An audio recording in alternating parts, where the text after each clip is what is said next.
all back. We're back, bitches. Happy New Year! How exciting! Absolutely. The sexy team is back. How is everyone? Are you sure? We've got, What do you want about? do you know what it is? It's hyperactiveness for being back doing the shows now. We have 3 in the chat. Can someone say hello, please, so that we can know that you can hear us? Hello. Shut up, you. I'm in the chat. Hello. Is somebody out there? Anyone? Is there anybody in there? Hello? You can tell that we've missed you guys because we're hyperactive. Yeah. Noreen, baby! Woo! Noreen! Hi, Serene. Hi, Nicola. Hi, Denise. Hi, Noreen. We missed you so much too, darling. Hi, Denise. How yous all doing? Right, we'll start, guys. I just want to say my thoughts, on a serious note, my thoughts are with a lot of people in LA just now with the fires that are happening over there. I know that most of them are stars that are losing their home. Regardless of what their status is, it's still tragic to lose your home. So my thoughts are with them. And hopefully it'll end soon. What were you got to say, Lynn, about it? Well, I was just wondering how it all started. Has anybody got any information on any of this? I know they've had a bad drought, haven't they? It has been very dry over there. So very similar to the Corfu fires in 23.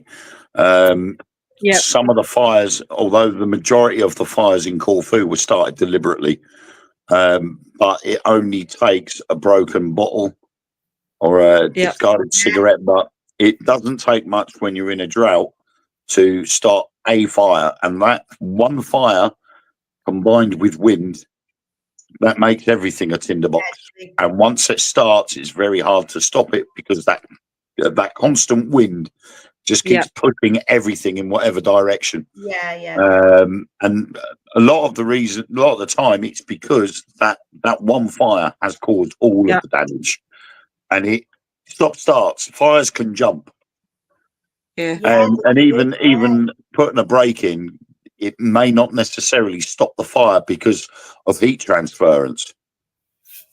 So it could be so hot one side of the brake that houses on the other side of the brake or trees on the other side of the brake just burst into flames because of the heat. The heat, I mean, they say there's 6 individual fires.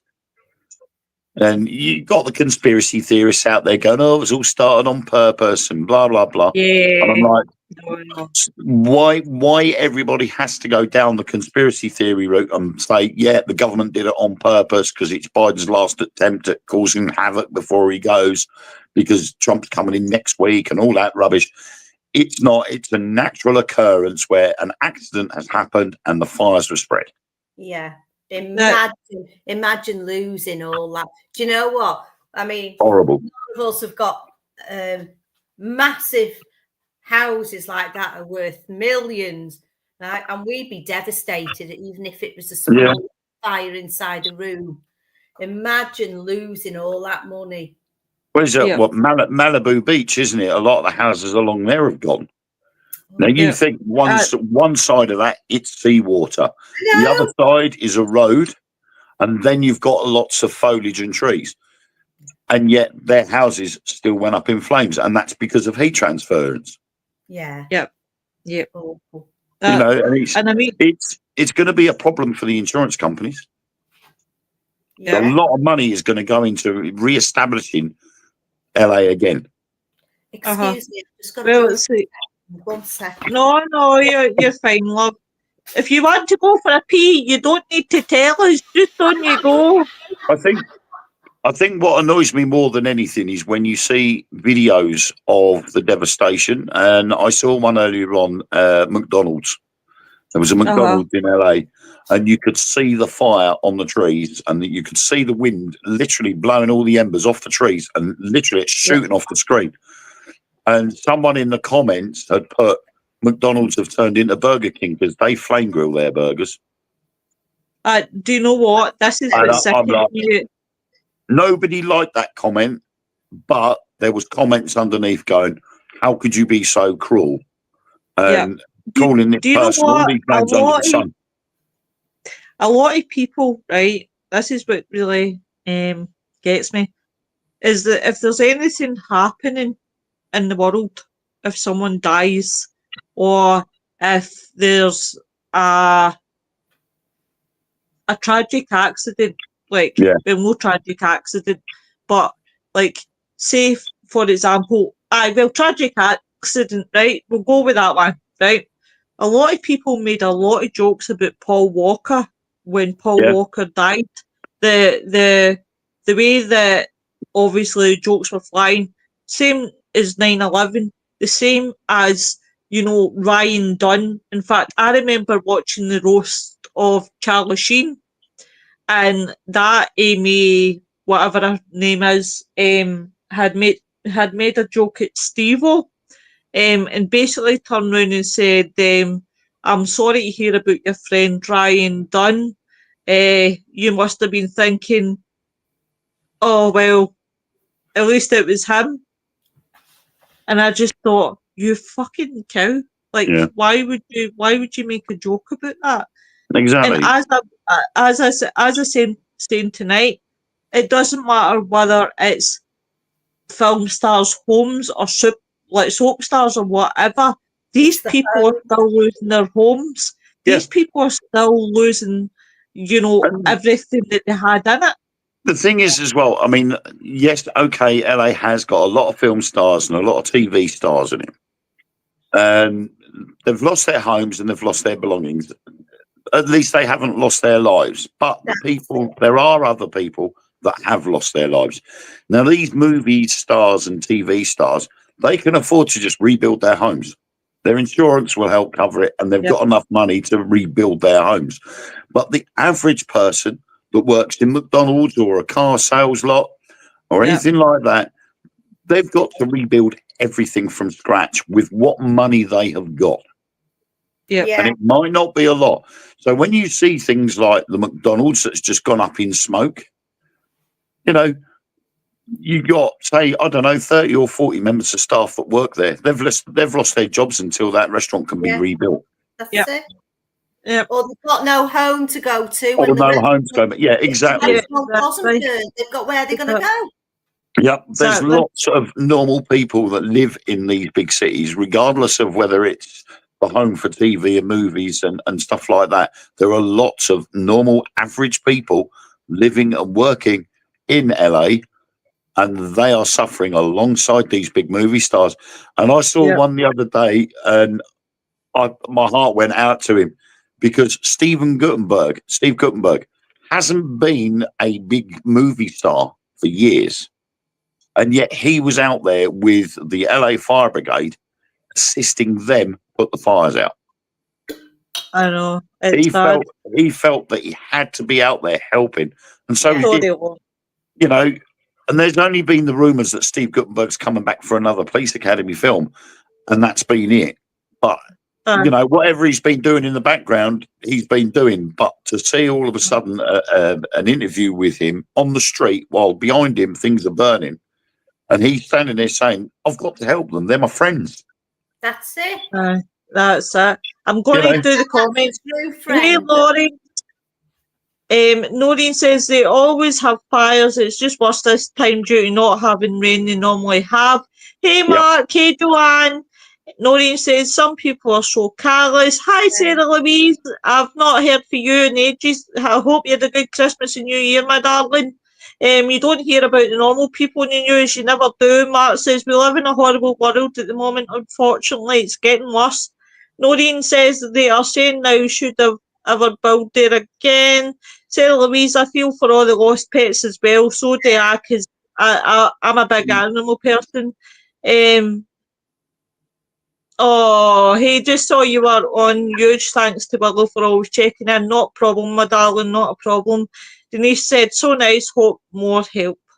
Do you know the thing about it is, I'm a big animal lover, and I've always said this, if I seen a fire and there was a pet, I would rescue the pet. I'd put my own life on the line for an animal, because I am a big animal fanatic.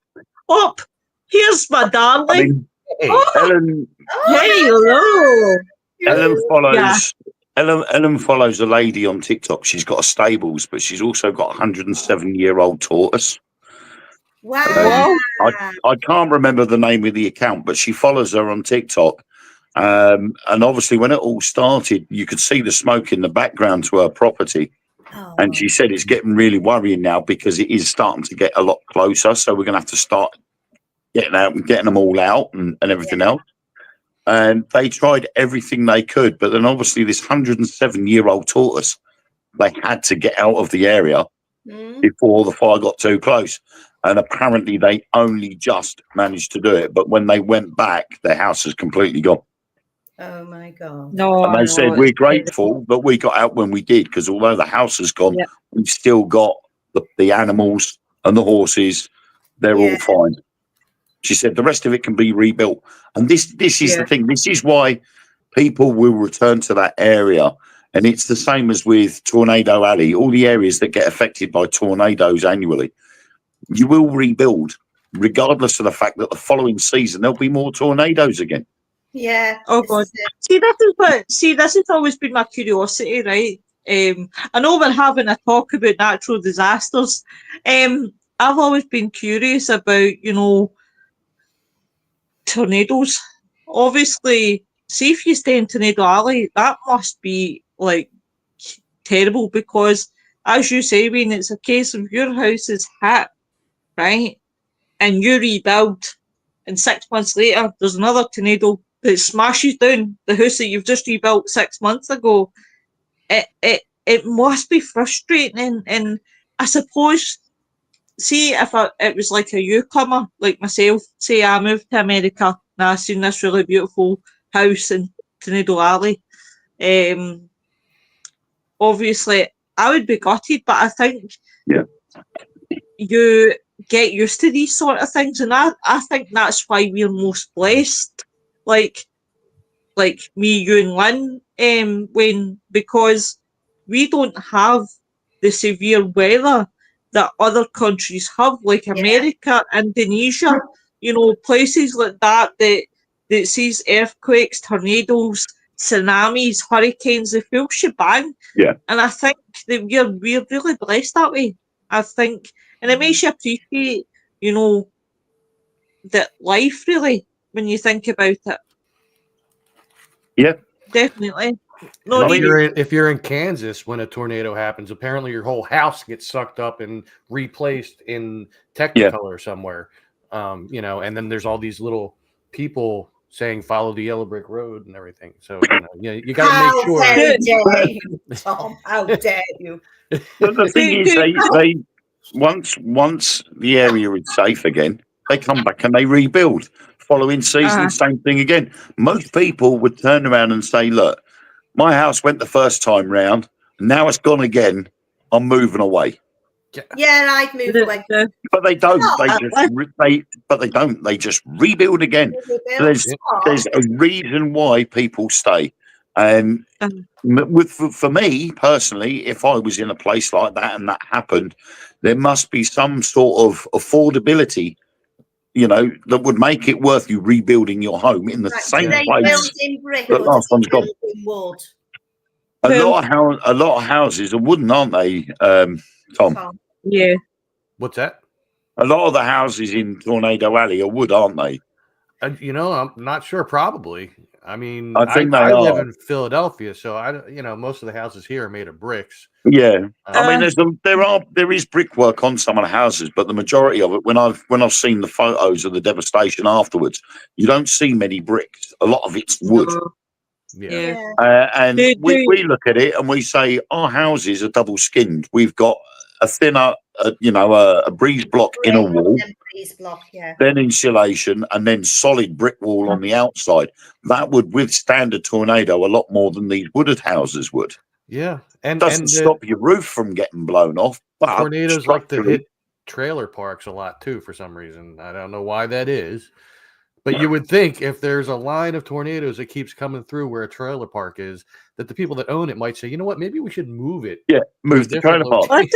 Listen, there's an explanation for that one, because I personally would love to live right in Tornado Alley in a trailer, right? Because I would hope to be soaked up, but not by the actual tornado itself, because I can imagine going round like that, like a whirly gig. I don't fancy it, but I would love to be soaked up by a UFO ship. I would be happily, I would be like, ah! It's one of those ones. My fear would be that one tractor beam wouldn't be enough. They'd be struggling, and I'd be pulling it down, and the other one would have to come and give a supporting beam. You know, it's all in for reinforcement. You'd hear the creaking, wouldn't you? You'd get about 2 inches off the ground, and it'd start struggling. Then all of a sudden, another one will come in and produce a tractor beam as well. Come in to move to double the strength. Let's face it, right? Tom, instead of getting soaked up, he would bring it down.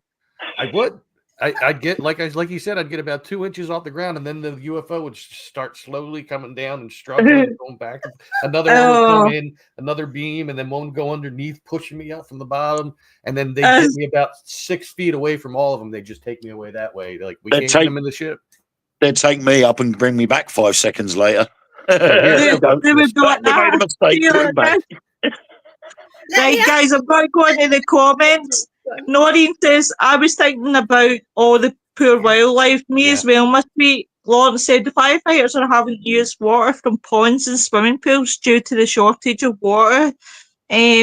Mark says, Wicked Witch of the North, I'll kick you right in the stones. Nicola says, I'm with you, Lo, all the way. Thank you very much, darling. I like to have company when I'm getting soaked up with the aliens. What would you actually say if you were walking, I don't know, in a field or wherever? Tom, it's all right, you're getting soaked up with me. And a UFO turns up, right? Sucked and it up, opens not up off. and these little people came out. What would I say? What would you do? What would I do? See, because obviously, right? Obviously, because we speak about it a lot, right? And there's a lot in the news, and I watch a lot of documentaries. I would say, excuse me, pal, can I have a shot of your ship? And then I would go into the ship with them, and I'd say, do you press the red button? Does it do? Like, do you go up? And then you see it. What does this do? Oh, I swear to God, I'll be like Star Trek. I'll be sitting in the ship going like this. I can't do it, Captain. That's why Lois goes out with a tub of Vaseline and KY jelly. Well, that's a better explanation than what most people may have thought. You're going to get rogued. You might as well go prepared. That's right. Can I just tell you? Can I tell you something, ladies and gentlemen? If they're going to probe me, you might as well take the goods up just to make sure that it doesn't hurt any. Hey, why not? Like, oh, you got piles. Thanks, Doctor. They might actually discover that. As long as they fix them, I'd be happy with that. Take him with you. Now he's a tattoo artist. So Mark definitely says that. Is it that K jelly on your arms, on your tattoo? It heals it quicker, doesn't it? Take Tim with you. Nobody says that's another show, Wayne. There was some comedian I saw. I don't remember who it was. For some reason, I want to say it was George Carlin, but I don't think it was him, who was talking about when aliens come and then they come out of the ship. We won't know what not to look at. Like their sexual organs might be on their forehead, And you know what? We won't. We'll just be like, Yeah, I mean, we've stereotyped aliens. We've all looked at them and gone, oh, they're going to be humanoid. Why are they going to be humanoid? What happens if they actually? They could come out their ship and have 55 arms. Yeah. Or if they have their genitalia on the forehead, we could just call them heads. Exactly. You could slap punch him in big head. Punch him on the nose and find out you've just actually punched him in the private parts. You'd be able to say, exactly. Mark says, now, I'm easily corrupted. Listen, this is why I do shows, so I can corrupt. Chris says, paranormal lubricant. Honestly, I need to get my teeth sorted. It's a bit. We call that paragrease. Noreen, darling, can you tell that we're back? That's we're back. We're raging. So what's everybody's plans for 2025 in relation to obviously paranormal and obviously, Tom, I know you do urban exploring. So like urban exploring, what's everybody's plans for 2025? Getting through it. Yeah. Yeah. But I never make plans when it comes to exploring. I fly by the seat of my pants with that. I find a place, bam, I'm there. Like I never know when I make my videos. Yeah. When I make my videos, I never know what I'm going to do until the night before. Yeah. I'll sit there and I'll look up a bunch of stuff, and I mean there are some that I'll find. I'll like put them on the back burner, and I'll always have them just in case I can't think anywhere. But right now I'm out of those. So, which is why I haven't done a video in over 3 weeks, I think. Wow. Yeah. Oh wow! I did see your two hangouts. I did. Guys, please go to This Is Tom's World on YouTube. You will find Tom, and he does amazing, absolutely amazing videos. Yeah. And then he talks about obviously the places that he's been at, guys. So please check him out. Also check out BB3 TV, guys, and you'll find Tom there a lot. You will find his golf videos and everything else. What about you, Wayne? What's your plans in relation to? It's awkward. It's very awkward because obviously we have. I've got Truth Beyond Paranormal. And we don't normally start filming until March because a lot of the locations are either external or they're places that don't have any heating inside. So we'd rather stay sort of relatively warm rather than being out in the freezing cold and making ourselves ill. So normally October we finish and then we start again in March. But this year has been slightly different because we've had a couple of opportunities that have literally landed in my lap. Wow. One of them is a rather large hotel, Lincolnshire, that have asked us to go up there and hold an event. So my events company is going to be running an event in this hotel with a rather large TikTok creator called Midlife Crisis. And he wasn't really into the paranormal. He did all these car fail videos where people try to go through flooded fjords and they make idiots of themselves by going through too fast and end up killing the car. And he stands there laughing at and records it. And he was local to us back in November, October, November time, and we were filming on Mersey Island near me. And we invited him along to the investigation. He'd never been on one before, and he really enjoyed himself. So in December, he came down all the way from Lincolnshire just to spend an hour and a half, 2 hours with us at the Red Lion Hotel in Colchester. Brilliant. And he pulled me to one side and he said, look, I know these guys that run a hotel. They would be interested in having a paranormal event held here. They will cover everything. They'll pay for your accommodation, your food, your transport, all the expenses involved with that. and you will get a good percentage of the ticket sales as well. Well, So I'm like, okay, when? And he went the end of January. Oh wow, And that's I'm like, brilliant. Willow And- will get onto that. The problem is end of January is the way I see it. It's too late to advertise. Yeah, It's very You know, it's okay getting all of this and saying, yeah, wow, that's amazing. We've got this opportunity. But when you've only got 2 weeks to advertise an event, yeah. you need a lot longer than that to try and The- get some interested parties involved. yeah. So he's going to reapproach the hotel and see if they can get it for early March, and then we're gonna do it for then. So it's a really nice opportunity because they're doing all the advertising and they've got quite a big following on TikTok and Facebook. So their advertising team is going to put it all out there. I'm going to be putting it out there, and it's further up north than we would normally go. Yeah. But that allows some of the people that do follow Truth Beyond Paranormal and Spookanori events to actually go to that event. Normally, when we sort of stick to Essex, they go, "Oh, you're too far away from me. I'm in Lincoln, or I'm further afield." Yeah. But it means people from Scarborough don't have far to go. They've only got a couple of hours to travel. So we can sort of reach out to a broader range of people. So we've sort of like got a schedule planned for one episode of Truth Beyond Paranormal to be filmed each month through till October, along with all the events that we're trying to put together as well. I think I've got about 12 events over the next 6 months being planned. 2 are already confirmed. So we've got all them being advertised already. So oh my God, a ghost just went behind you. I saw it. That's that on a regular basis. Is that one with pink hair? I couldn't even tell. It went by so fast.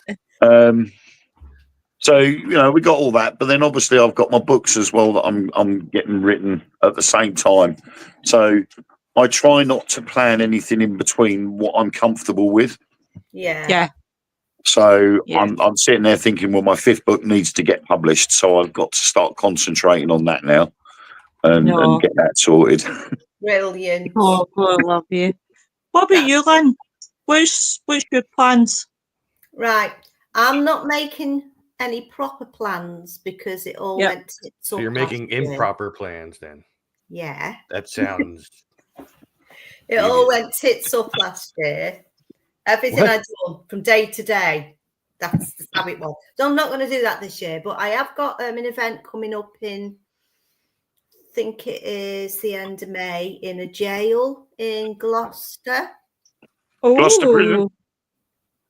Oh, HMP Gloucester. I'm not sure. I'll let you know. If it's in Gloucester, it'll be Gloucester, HMP Gloucester. We filmed an episode of TBP there. It's an amazing place and it is huge. Yeah, and I think there's only a few of us going. So that's coming up. Of course, I'm carrying on with this. I'm doing a lot of research into a lot of different subjects as well. And I'll be doing a podcast for 10 minutes on my friends, Access Paranormal. Been friends for many, many, many, many years. And I've got 10 minutes a month to get all my ghost stories in. Wow. wow. So you're a busy, busy woman. Yeah, plus working, plus keeping the house, getting kids and it's busy. But as long as I'm happy with you, like I'm okay. I'm really enjoying myself. Yeah. Good. It's a shame you couldn't go to this thing with Wayne, isn't it? I know. It sounds really, really good. It actually does. Noreen says sexual organs on their heads. Mark says space love needed. Well, I was looking for my little penis. I was going to put it on my head, but I can't find it. Hi, Brenda. Hi, Cherry. How you doing? And welcome to the show, guys. I've also been invited, to let you know before you go further, to my friend's small holding on the side of this mountain. There's a lot of activity going on in the skies around there. So I'm going to go up there. Wow. What's going on round there? So I'm going to go and film there, next week. Ah. Well, my plans, right, is obviously continue doing my shows because I love doing my shows and I love you guys and obviously the viewers and everything else. I've got a little plan in the back of my head or something. I just need to put it to pen to paper. Yeah. But apart from that, when the better weather comes in, because right now the winter kills me, so I wouldn't do it in the winter anyway. Yeah. Probably do it more in the winter months. The summer months, I'm going to go back out and doing small investigations. I'm going to build it slowly. This time though, I'm no pushing myself. I'm going to start with small buildings or like go around like places like what Tom does, right? Yeah. But then build back up to being a full-time investigator. Noreen says that sounds amazing, Lynn. I think Come with me, Noreen. Noreen, come with me. Come with me. I'll come and pick you up. When you think about it, the most used sentence, I should say the most used question in any paranormal investigation, and I've watched a lot of videos and TV shows, is, did you hear that? Like, I mean, every time I watch, like, without fail, there's going to be at least 5 times that somebody says that in a half hour episode. Someone will always say it because I think it's what one person hears, other people don't. Yeah. Was that just me? Was it in my head? Did you hear that? Yeah, I just heard something. Did you? And they'll be like, well, no, I didn't hear nothing. But I had beans earlier. I didn't. The other great question, right, that just bemuses me is, how did you die? I'm still alive. I didn't die. I know you. I think Hello, if you're going to ask that question, if you're going to ask that question, you need to ask first: do they know they're dead? Yeah. Because not all spirits know they've passed away. Spot on. Absolutely agree with you there. Yeah. So I just saw it again. You would have to ask that question. I mean, I always start, if there are any spirits here in the location, can you please come forward? And if we do get a response, we would then say, do you know you've passed over? You're not in the physical. And then we wait for the response again. And then we would start asking those questions like who they are, how old they are, how did they die, or whatever. It's all dependent on whether you've got confirmation that they know they're dead. Exactly. Are you rich? Can I have your bank account number? Yeah. You don't need it anymore. Next week's lottery numbers. Right? Listen, see if a ghost gave me the winning lottery numbers, I would be the happiest buddy all that round. Brenda says, lived in a house that your name was called all the time, drove you crazy. Do you know, Brenda? I had an experience and I did an EVP and I always like to introduce myself. I think it's only right to introduce yourself in an investigation. Yep. I've been slagged for it. And I'm like that. Yous are just idiots. So I would start by saying, hi, my name is Lois. I'm a paranormal investigator. Can you tell me what your name is? So I did this one night in a location and it was funny as hell. I said, hi, my name is Lois. I'm a paranormal investigator. Can you tell me what your name is? And it shot back at me, Lois. And I went, no, my name is Lois. What's your name? And I went, Lois. I had a cheeky spirit that night. And everything I said, it mimicked. And it was quite funny. I found it really, really funny because we were going back and forth for a good 5 minutes. I'm trying to discover the name. They're saying my name, and I'm like, that's not your name. You tell me your name. That's my name. Honestly, it was great. The question is, how did you know it wasn't their name as well? Right. Yeah. Good point. Good point. I think it could be coincidental because you could have, if you're in an area where that sort of name is quite popular, you could accidentally stumble on the spirit of a ghost called Lois. Yeah, it's true. That would be pretty cool. It'd be like me going to a haunted place in Essex and going, are there any spirits there? And you get a reply and you say, what's your name? And and I go, hello, my name's Wayne. And it goes, Wayne. In Essex, that would be a common thing to have happen.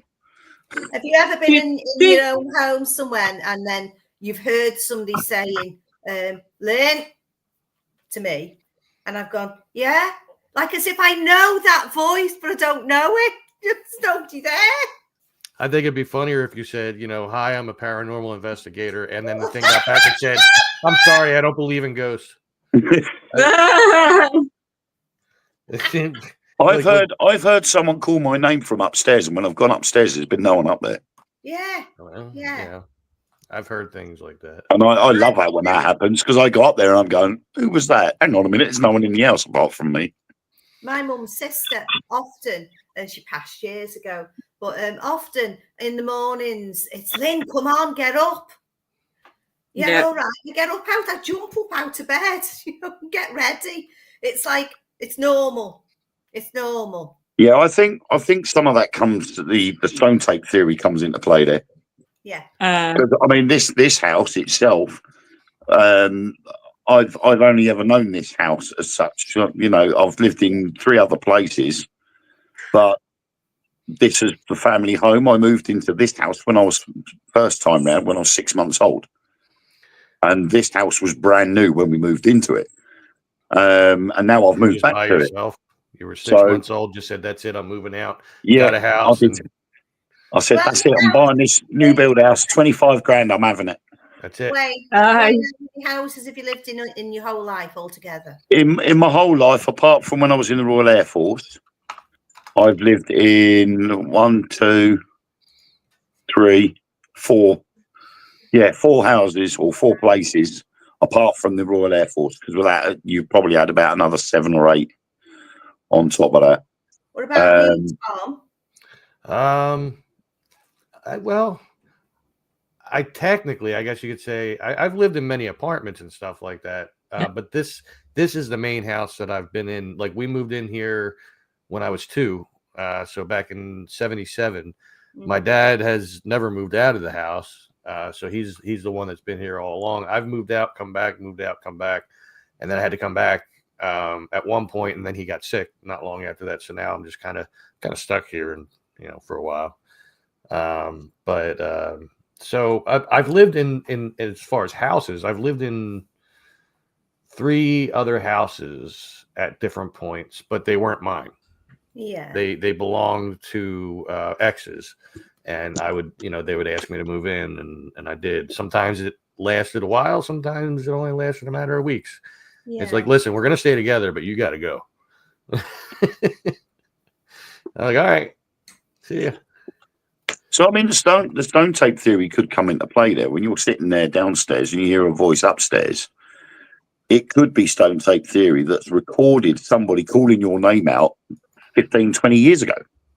Do you know what? And it's just replayed itself. Yeah. Well, do you know what? I've lived in 23 houses since I was born. I was born 10 houses down from where I am now. You're slowly moving up the street. I'm moving back again. I know. You're like that. Nobody it was. Lynn wanted to see if the Joneses had a better house than hers. And that's how she was moving up the street like that. Yeah. Well, I've had couple of years, Tom, you'll move next door.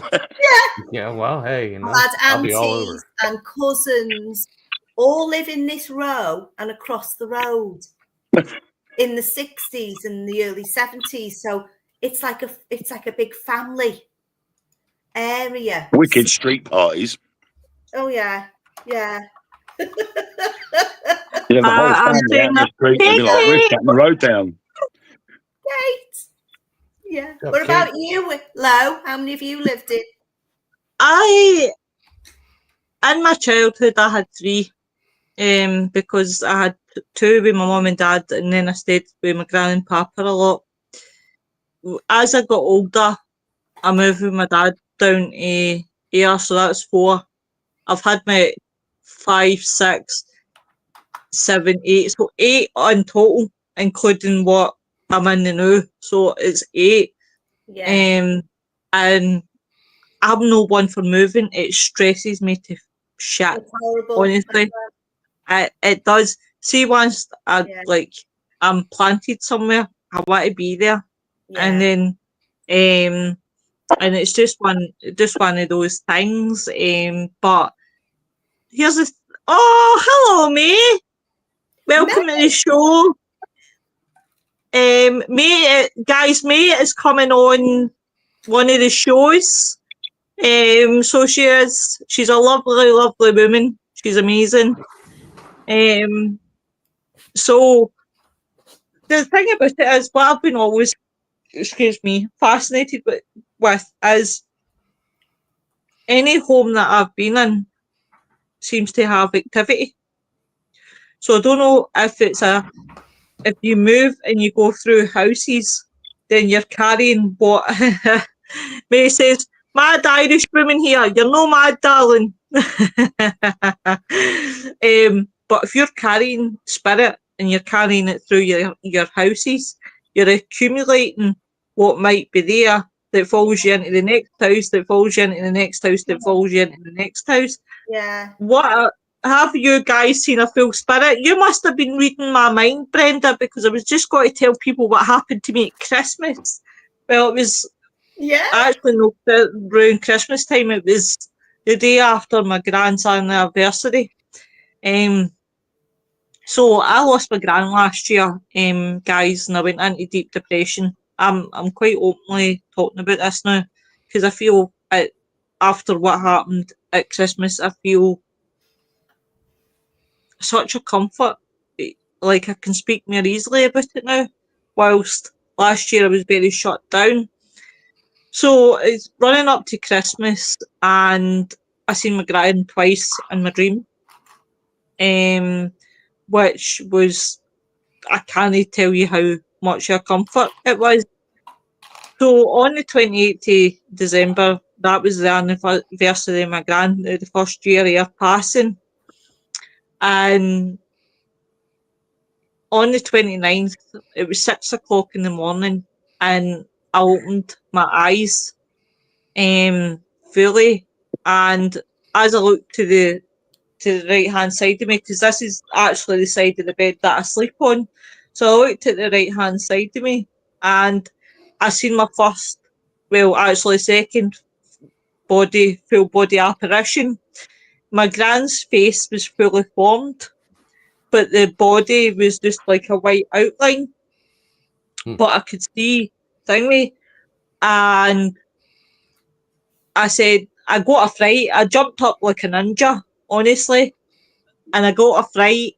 And I know people think, oh, we're paranormal investigators, we should be used to this stuff. But I was so in shock. It was like, I didn't know what to do, and I was like, Gran. And I could actually hear the footsteps going down the hall. And when I got out to the hall, obviously she wasn't there. But guys, can I tell you something? I lost faith in the paranormal there. I really, really did. Really, really did. And I stuck to my podcast. And I totally lost faith in the full lot. Oh, here's my boy. Yay, hey. Oh, it's Nick come lately. Aye. No bad. Only 44 minutes late, Yeah, Nick, but never mind. It's all right. You really need to learn to wind your watch or something. We need to get him a watch. But no, guys. So No, I need to replace the sundial. A pickle Rick. Aye, pickle Nick. Maze like that. Spirit visits us in dreams. They certainly do. I lost faith in the paranormal. I really, really did last year. I don't know if it was the fact that I was so shut off with grief and my gran, but I just totally shut off with the paranormal, and I shut off with a lot of things, guys, even including myself. Now, you can watch me on the screen and think, oh, she's bubbly, she's full of fun and laughter and that. But when I'm off screen, it's a different story. So seeing my gran is not only just put my faith back in the paranormal, it's helped me in a way to say goodbye. And that's actually broke how I've been feeling the last 12 months. So now going on to 2025, I'm like that. I want to go back out there and I want to go back out investigating. And so I'm waiting to the better weather because I suffer from fibromyalgia. So like when winter comes, this winter's absolutely killed me with it. So when the hot summer months comes, definitely that's where I'm heading because, as I said, seeing that apparition and seeing it's honestly it's changed me. So it's like Scrooge getting a visit for the Christmas ghosts, but I get a visit from my granny. What they call that is a crisis sighting. I never knew that's basically when you're at your lowest, and you know you're depressed, you've got this situation that has arisen, obviously with your grandma's passing, that you've slowly sort of edged away from the belief in the paranormal. You've got that emotion around between you and your grandmother, and it's got you to that lowest point. And it's literally when you're in a state of crisis, she has come and visited you and said, Lois, it's fine, I'm okay, I'm with you. Yeah. And that's in a sense, that's sort of turned the light on. And you've gone, wow. Yeah. And like you say, you jumped to start off with because you didn't expect it. And when it's in your own home, you don't. When you go to locations that you know is reputed to be haunted, you're pre-programmed into expecting something to happen. So that when it does happen, it's nothing unusual. But when it's in your own home and you don't expect it to happen, when it does, it will shock you. And you'll go, whoa, I didn't expect that. But, well, thanks for that. But I've got a spirit attached to me called Joanne. And every once in a while, I know when she's about. And every once in a while, we'll talk to her. Yeah. And lately, she's managed to activate a flashing dog ball. Now, this dog ball is sitting in a box. It's sitting on the top of a box. And it just starts flashing at random. And it does that because we told Joanne if she ever needs to let us know she's around, just flash the dog ball. That's good. And the dog ball starts flashing at random, but it'll only do that if there's a vibration. Yeah. So maybe it didn't happen right away because she misunderstood when you said you have to flash the dog bowl. She was over there just going, woo! That would be called a crisis visitation or a crisis apparition. Do you know what, Wayne? You've just given me a good show idea, so I've just put it in for the Mystical Carousel show on the 6th of March. Crisis sighting. How are you, Nick? Because, come on, Nicky boy, tell us what's been happening in Nicky's land. Well, Tom could answer part of that too. I ain't been in your land. I don't know what you're talking about. well, when we played Minecraft together, I could say that at least. Yeah. We sure do. No, it's been going pretty good for me so far. It's been relatively quiet. Although I've gotten some new books recently that I'm looking forward to narrate sometime down the road. So I got some future projects coming up. Cool. Lovely. And I made a reference earlier that you're probably the only one in the room that would have they were talking about being on spaceships and stuff. And Lois had said about how she'd want to press the red button and everything and said, ooh, what does this button do? Yeah. Dexter's laboratory or laboratory. Oh God. That takes me back. Oh my God. I was actually thinking of the Guardians of the Galaxy when Rocket went into Baby Groot about the buttons. He goes, I am Groot. I am Groot. I was just thinking, by the way, I got to say real quick with what Brenda just said, that they said they've had a full lumberjack, man, always showing. I mean, that's incredible, but at the same time, I can't help but think of that lumberjack song. I was just going to say, Kate. I'm a lumberjack and I'm okay. Yeah. Brenda says we had a full lumberjack, man. always showing us himself, could see everything he wore. My mum said he was her protector of the house. But Kate says, "Well, he's a lumberjack and he's okay." Well, I knew it. And she's laughing. I cut down trees. I eat my lunch. I go to the laboratory. On Wednesdays, I go shopping and have my phones to clean. Oh, yeah. That's. We've all paused now, waiting for the next line. Well, they repeat it after that. Nick, so have you seen a full-blown apparition? I actually had quite a few times, believe it or not. And in fact, one of my first times that I ever, not necessarily a full-blown, like an actual like apparition, but something similar in this case, more of an apparition of a shadow person, I would say, from like head to toe. Yep. I've seen, actually, one of my first experiences was, and I bring this up a lot, was when I had my very first full night investigation at Waverly Hills Sanatorium back in Louisville. Oh, you lucky devil. Yeah, in Louisville, Kentucky. And at that time, again, I was only 17. But the most fascinating part about that entire experience was I did not just see one shadow person. I saw multiple going all these different directions. You know, some were going to the right, some were going to the left, some were coming towards us and away from us. I mean, they were going like, I can't even to this day, I still can't even tell you how many I exactly saw that night at Waverly. But one of the other times that I've experienced a full body apparition, this was not the first time, but I'm actually speaking about this also for Tom McNicholas and also Mike Ricksecker, where we had. I've just seen a full body apparition. Tom, where did you go? To get a beer. Well, somebody drank my other beer, and I had to go get one.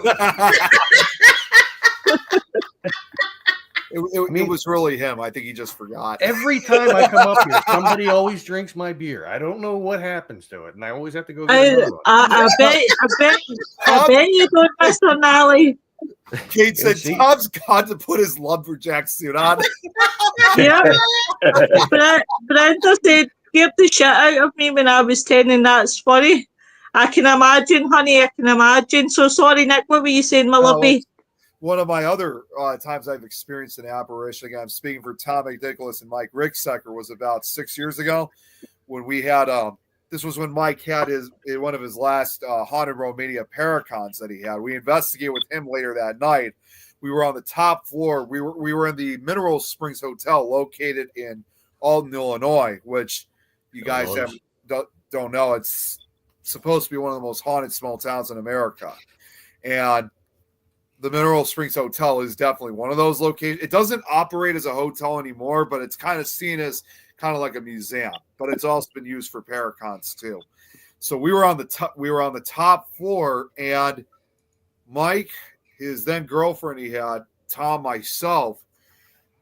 Suddenly, Mike told us, saying, "Hey guys, you guys come over here first. Like, you guys see something?" We looked down the hallway, and here's the thing: what's interesting about this apparition that I seen and the others had seen, we all saw something different. I mean, it was the same entity, but it had different appearances, like to our eyes, I guess, if that makes sense. What I saw, at least, was at first I saw what looked like two little feet at the end of the hallway. Now there was all the way at the end of the hallway. There was, the whole hallway was dark, but there was a doorway at the end that did have light coming from the other side, so we could see a little bit of light coming from underneath. So at first I saw 2 feet like two shoes, then eventually started manifesting into legs, almost as if it was like materializing in front. And then afterwards I started seeing this dress, kind of like this turn of the century dress, like from the early 1900s, early 20s at least. And before you know it, I started seeing this apparition of this little girl that was standing there. She had long blonde hair. She looked like she was about 7 or 8 years old. Tom said what he saw was different. I guess what he saw in his case, he saw the torso first develop first. I saw the feet first. He saw the torso. It seemed like no two different encounters of this apparition was the same thing. We all saw something different that night. And it's one of those experiences that I think we were just stunned in amazement. Nobody even tried taking a picture, although I actually did try to take a picture of this apparition. But when I checked on the phone, it was pitch black. Even when trying to brighten it up, there was nothing I was able to capture from that. Wow. It was incredible. It was incredible. To me, with the dress that she wore, it almost, I mean, I'm not going to lie, it almost looked, I think because she was more from the early 20th century, it literally looked like watching a scene from a silent movie from that era. Could you imagine if like all spirits did that as they showed themselves to people, like just little pieces by little pieces, and you happen to come across a spirit that was part of like a nudist society? It's like, oh, I see feet, I see legs. Oh, is that a third leg? What's going on? I'm going to go into the comments. It's my pal, Iron Firehorse. Welcome, my lovely. I have missed you. Have you missed me? Brenda says, I see spirits, low alcohol. Iron Firehorse says, I saw thousands of spirits today at the liquor store for real. I was picking up boxes. Yours too. These are terrible, terrible. Here's a question for you, right? And it's just, you guys ever seen, right, when you've been out with a team or your friends or whatever, so you see the same spirit, but you see this spirit in different forms? Like, you could see the same spirit in child, or the same spirit as a teenager, or maybe the same spirit as an older person. Has that ever happened to any of you guys? No. No. What is it again?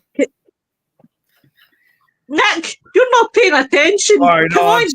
I've been sharing. Just paying attention, you. No, I've been sharing this out.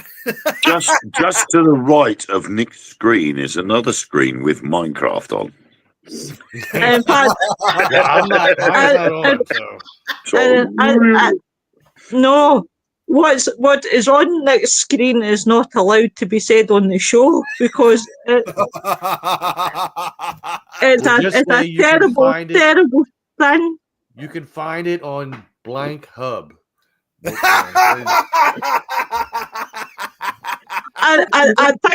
I think that was the one that Debbie done, Dallas. I think it was a TV show. Well, it wasn't a TV it's show. Called Debbie Does D-Side.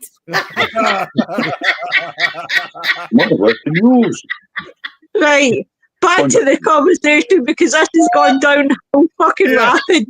Right. I'm so glad I stayed out of that one. That's what she said.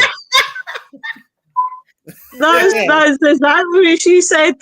So, Nick, have you ever been out with people who you might have seen the same spirit, but you've seen it in different forms? You've seen it in, like, one could see childlike, one could see teenager, one could see older person. Has that ever happened to you? Not that I could think of. I mean, honestly, like with what I just described was not necessarily, but probably the closest to it. Because again, we all saw something different that night. I think also what may have, when we saw this full out body apparition, again, yes, it probably was, we were at the right place at the right time to see it. But more importantly, too, that same night when we were there, we had a pretty bad storm that occurred prior to this investigation. In fact, we even had a brief tornado touch down, but thankfully it didn't cause any damage. But after this storm passed, it was almost as if that storm just stayed stationary after it passed over our area. So there's like all this constant lightning that was going on, giving off all this energy. And but you know, if you were to talk with other people who were there that night, I wouldn't be surprised that they probably may have seen something different themselves. I mean, we saw something different, not necessarily by different entities or whatever. It was just a different way of manifesting. But for everybody else, because we were separated in groups, doesn't mean people saw something different in other areas. Well, do you know where I got this idea from? This is where you're going to laugh, right? Please forgive me, right? I got this idea for Star Trek, where the William Shatner episode where they go to a planet and it's the Doctor's ex-girlfriend, but they see her in 3 different forms. I know, I'm geeky. Leave me alone. Iron Fire Horse says, "Oh, I missed you for sure, Willow. I've been listening, driving, just got in. Weird. Oh, my honey." She says, "I've only seen one spirit and he was as solid as I am. He looked the same as when he was alive. He was only 50 when he died. That's actually still pretty young. Porn showing more like, don't get me started." May says, "I'm beginning to think that you guys are all crazy." Yeah. Just now figuring that out. Well, I'm starting to think Well- that as well. Oh, man. Me, can I just say, they corrupt me. These guys corrupt me. They actually lead me Yeah, astray. yeah. I didn't He know He about all never such corrupt things. us. It's never happened. Iron Fire Horses going into 3. Oh, there's your cop. Going into 3 different timelines in the same place with the same spirit person, maybe. Hiya, Joe. Hey, Joe. Iron Fire Horse says, "Oh, I think I remember that episode a long time ago." Well, definitely. It's not their fault, mate. I was an angel. You see this halo? This halo? I'm the innocent one. Iron Fire Horse says, "I believe you, Willow. Thank God somebody does." You are a nobody gullible else would. man. That. They corrupt me all the time, honestly. I come on here with a level head. Nori says, "All the best people are crazy." Damn Not right. wrong. He's not wrong. See, Iron Fire Horse knows yous all corrupt me. See, they're definitely corrupted you. They have. I was a polite wee lassie. You can't corrupt. You cannot corrupt somebody that's already corrupted. Yeah. Uh, You can't kid a Me- kid. I Or, can't as bullshit. my grandfather had a similar saying. When he knew we were lying, he would say, "Listen, you can't bullshit a bullshitter." That's Exactly that. May says, "I think I would fit in with you guys. Definitely. I'm looking forward to the show. Definitely, guys." Well, guys, we are going to wrap up. Before you wrap up, I would have said that seeing the same spirit, but if in different time periods of its life, I would have said was more of a dimension thing than a spirit thing. This is very, very true. Yeah. Bye, Joe. Yeah. Because you wouldn't, if a spirit person died when they were say 15, you wouldn't see them when they're 30 or 40 because that stage of their life hasn't been yet. Yeah. Right. But And there are also stories I've heard of. I heard this. I was questioning this for many years, especially during my early days of studying the paranormal. But now I have an understanding about this. I thought because I heard a story where, take care, I often heard of stories of like people who live like full lives, like till the time they died of old age. But when their spirits are back, they're back in like childlike form. And I was thinking for the longest time, saying, well, how is that possible? But now I understand a little bit better. It represents, I guess, the reason why some of these entities appear in their child forms instead of like when they died in this case, like as older adults, it probably was to them a reminder of a better time in their lives, like they had something occur when they were a child. Yeah, they choose to go back to the village. I was always led to believe that a spirit returns in whatever form because that was the form that that was the time of its life when it was at its happiest. Yeah, what I've always now kind of believed. When I was an embryo, I've always believed, like, you know, because I've always been saying this a lot for myself, but I always thought that when my time eventually comes, I got a feeling I'll probably be back at the age that was my happiest. And that was regardless when I was 17. There was just so much going on that year that and it's not just a feeling of nostalgia or anything like that. I think it's just that was when I was at my most primus. So if that was to happen to me after my time was up, I probably would be back at 17. Maybe that's what orbs are. Like people, they show themselves at the time they were happiest, and then you have people that had no happiness in their lives except for when they were an egg, and that's what an orb is. It's just. I thought orbs were the things that you grab a hold and go. Right. No, so you don't tend to see orbs float around the screen in pairs. Yeah, well, listen, but it depends on what sort of channel she's watched.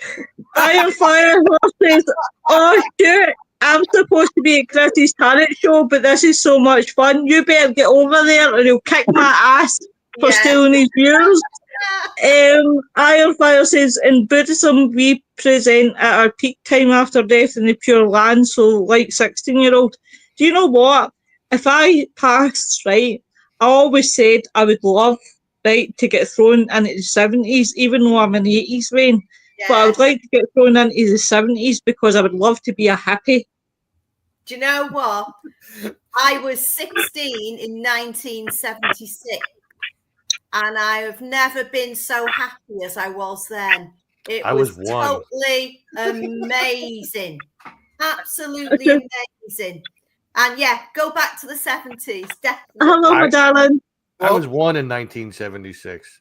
Yeah. I thought it was 75. 75, I was born. Well, 76. I gotta say this anyway, but I already know what Tom would be after, like how he would come back after he dies. I know he would be back at 35 years old. He would be divorced, and he'd be haunting a van down by the river. Iron Fire Hot agrees with me. Yeah, the 70s was great. Listen, I would love to have the outfit. Could you imagine it? I would love to be in a VW camper, just totally chilled out. In fact, don't even get me started. Brenda says, "I do not want to be a teenager ever again, especially not as a spirit lull." Noreen says, "Same here." Lynn. Yeah.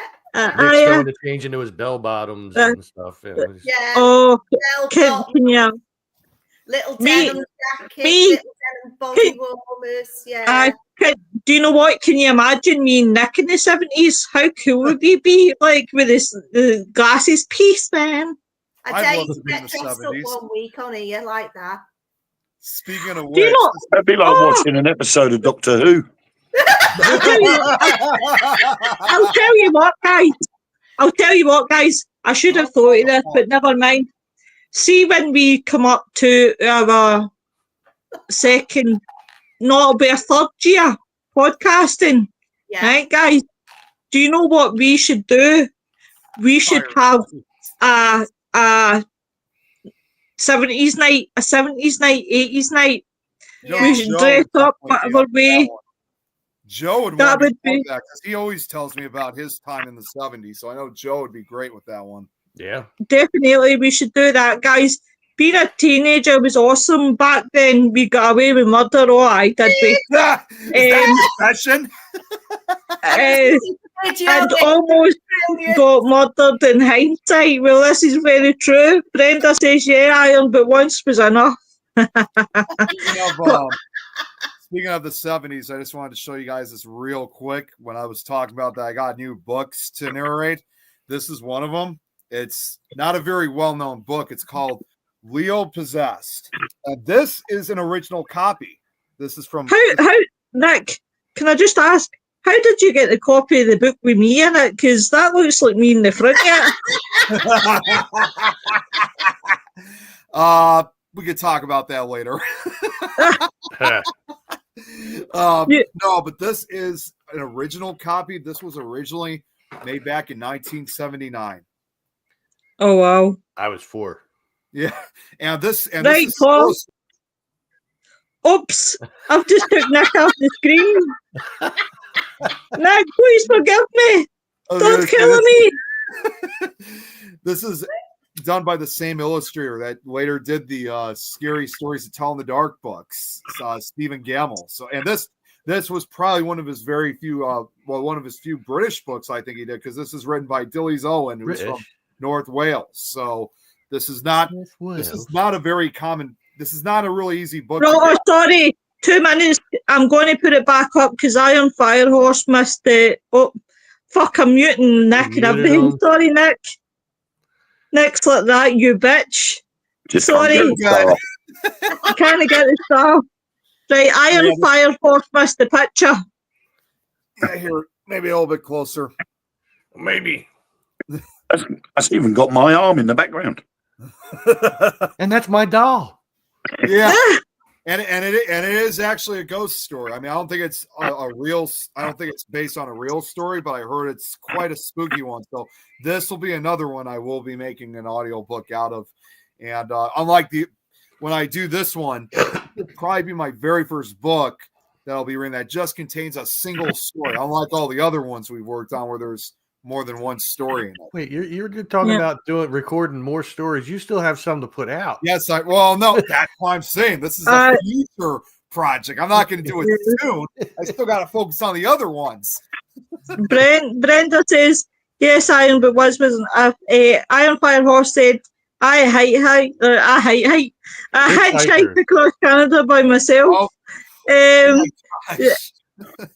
Before says that looks like me tonight, Lals. Iron Firehorse says looks like me when I wake up. We've long lost twins. Can I just show you, Iron Firehorse, right, how my hair is? I've just thrown this up, right, because I've not brushed it or nothing. Luck, honestly. Then you look at the picture and you see me. You just Lois, you just knocked the lamp over with your hair. Honestly, I'm like, she just said, I didn't even notice that. Dear, show what Brenda said. Sorry, Brenda says clock on the book says 3 a.m. Yes, it does. There's the clock actually is pointing at 3 a.m. I didn't even notice. Oh wow, that is pretty cool, guys. But guys, yep, it's Swallow. It's a bit of a boring time, isn't it? When this is her back when she was 13, because that's that. Maybe there's a moral in the story here. Yeah, don't go downstairs at 3 o'clock in the morning. That's it. Let me tell you something. I must have scared the demon off. It must read that I scared it off. It didn't scare me. I scared it off with hair because I look like Scary Mary. So, but I do look like Scary Mary. Guys, I'm going to have to wrap this up because Iron Firehorse Chris will sack me. So you better get your ass over there. She says, I woke up at 3 a.m. every morning if I'm sleeping. Ooh. That's interesting. Funny enough, I wake up when I'm sleeping too. It's weird. It's not just 3 a.m. though. It's all you guys must have some kind of connection, Tom. Yeah. Well, you know. He's as you would say, I'm just saying. Hey. Well, what can I say? Tom's a handsome devil. He has power to moderate. Right.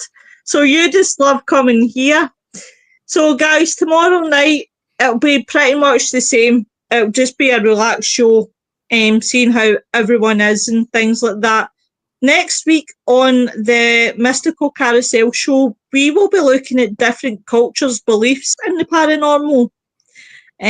We will treat it very, very kindly, and we will respect different cultures and their different beliefs in the paranormal. So that will be a really interesting one, guys, without a shadow of a doubt. But join us tomorrow for more mayhem, more fun, more dirty talk. And everybody have a good night. And I'm so glad that we're back. Thanks to everyone. That's all right. Everyone, Great to be back. It's great to be back. Yeah. That's right. I said I'd be back. Iron Fire says, I'll try to be here. My notifications are switched on. Oh, thank you very much, darling. Guys, you all take care and we'll see you tomorrow night. Bye, everyone. Take care. Bye.